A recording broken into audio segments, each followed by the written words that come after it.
Alright guys, so we're going to work on the quadratic formula.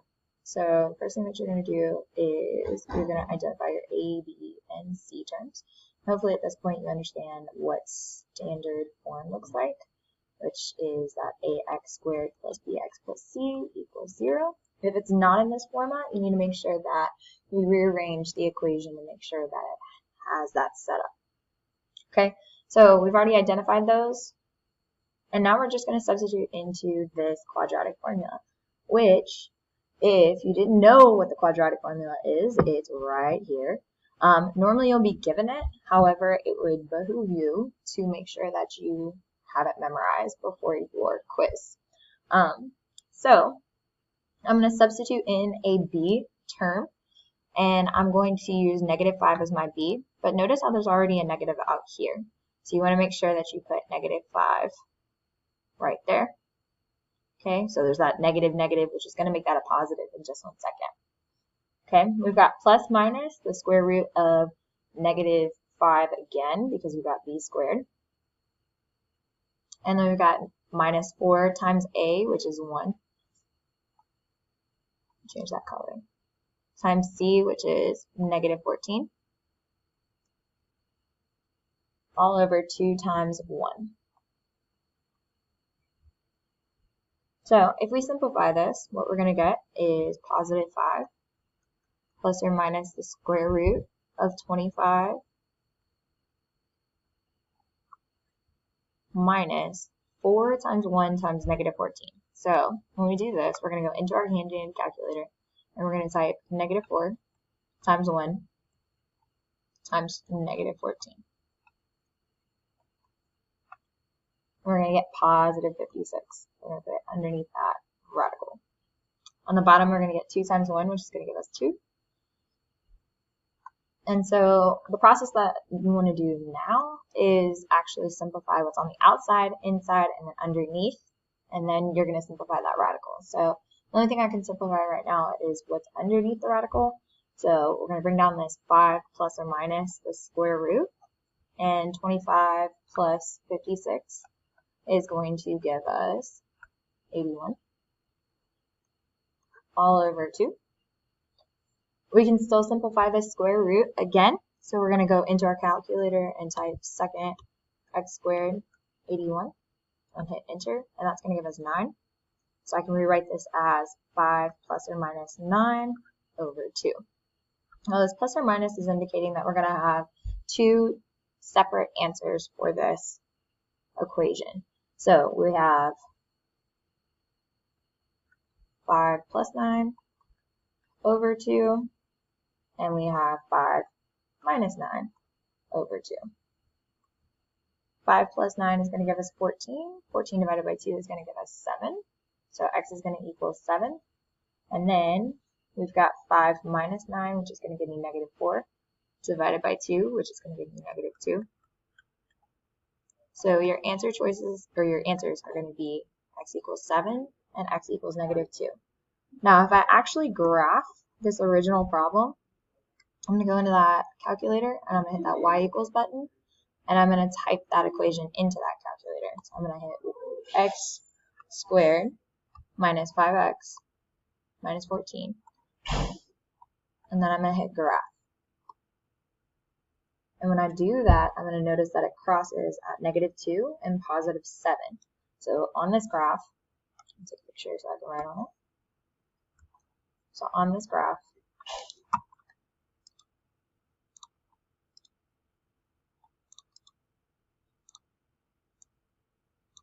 you can see that it crosses at -2, and you can see that it crosses at positive 7. Okay?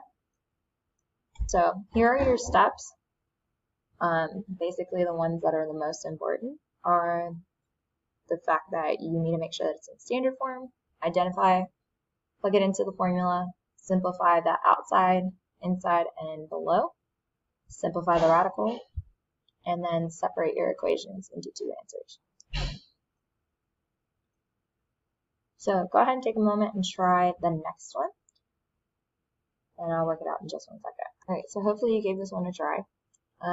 It is already in standard form, but we're going to identify our A, B, and C terms. So that's our A term, that's our B term, and then that's our C term down here. We're going to plug into the quadratic formula. And again, if you don't have the quadratic formula on you, you've got negative b plus or minus the square root of b squared minus 4ac all over 2a. So we're going to plug in. 8 is b, so we're going to get negative 8 plus or minus the square root of 8 squared minus 4 times your a times c. And you're going to put that all over 2 times a, which is 2. So now we're going to actually simplify this. And so on the outside, this is going to give you negative 8 plus or minus. On the inside, you've got 8 squared, which is going to give you 64. And then you're going to go into your calculator, and you're going to type negative 4 times 2 times 8, and that's going to give you negative 64. Keep in mind, you've got to be careful of these negative signs. I always keep that negative next to that 4. So whenever I multiply out, I want to make sure that I include that negative with that negative 4. All over 2 times 2, which is going to give us positive 4. So now, if I'm going to simplify this, what's going to happen is that outside is going to remain the same. And then that inside, 64 minus 64 is 0. The bottom is still going to remain 4. So, if we take the square root of 0, that's going to give us 0. And we're going to have negative 8 left over, plus or minus 0, which is just going to give us negative 8 over 4. So negative 8 divided by 4 will give us negative 2. So sometimes you're going to have one answer as your zeros or your solution. So if you've actually plotted this in your graphing calculator, you're going to hit that y equals button, and then you're going to type the original problem into your calculator. So you'll hit 2x squared plus 8x plus 8, and then you're going to hit graph. And this is going to pull up a graph that looks like this. And notice how it touches the x-axis one time. So it touches the x-axis one time. And notice how we only have one solution for this problem. But where does it cross? It crosses at negative 2 on the x-axis because we only have one solution, which is negative 2. The reason why we only have one solution is also because look at what your discriminant is. The word discriminant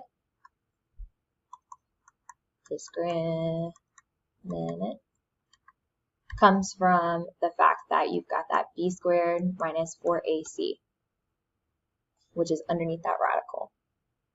If it's 0, when you simplify that b squared minus 4ac, then it's going to only have one solution. And just like what we noticed in the last problem, the stuff underneath the radical was a positive number.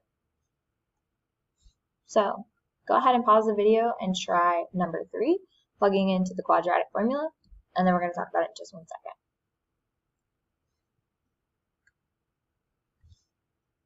So on this next one, what you're going to do is you're going to identify your A, B, and C. So your A is going to be 5, your B is going to be 2, and then your C is going to be 1. And now we're going to plug into that quadratic formula. So if you don't know the quadratic formula, you're going to have negative b plus or minus the square root of b squared minus 4ac all over 2a. And so now we're going to substitute in. So we've got b is 2. So we're going to plug in 2 into our equation. So we'll have negative 2. We'll have negative 2 plus or minus the square root of 2 squared minus 4 times 5 times 1 all over 2 times 5. And for those of you who need that color coordination, right here. So now when I simplify, I'm going to simplify what's on the outside, which it already is simplified. And then I'm going to simplify what's underneath the radical. So I've got negative 2 plus or minus the square root of 2 squared, which is going to give us 4. And then I'm going to go into my calculator, and I'm going to type negative 4 times 5 times 1. And that's going to give me minus 20 all over 10. So now I'm going to simplify what's underneath the radical even more. And I'm going to take 4 minus 20, which is going to give me negative 16, and divide it by 10. Now, if I take the square root of a negative number, look at what happens in my calculator.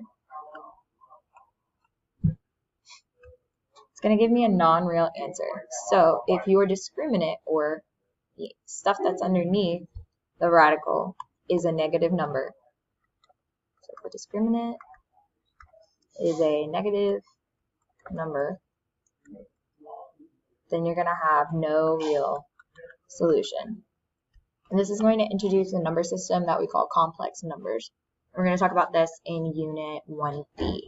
But if it has a negative underneath the radical, for right now we're just going to say that there's no real solution.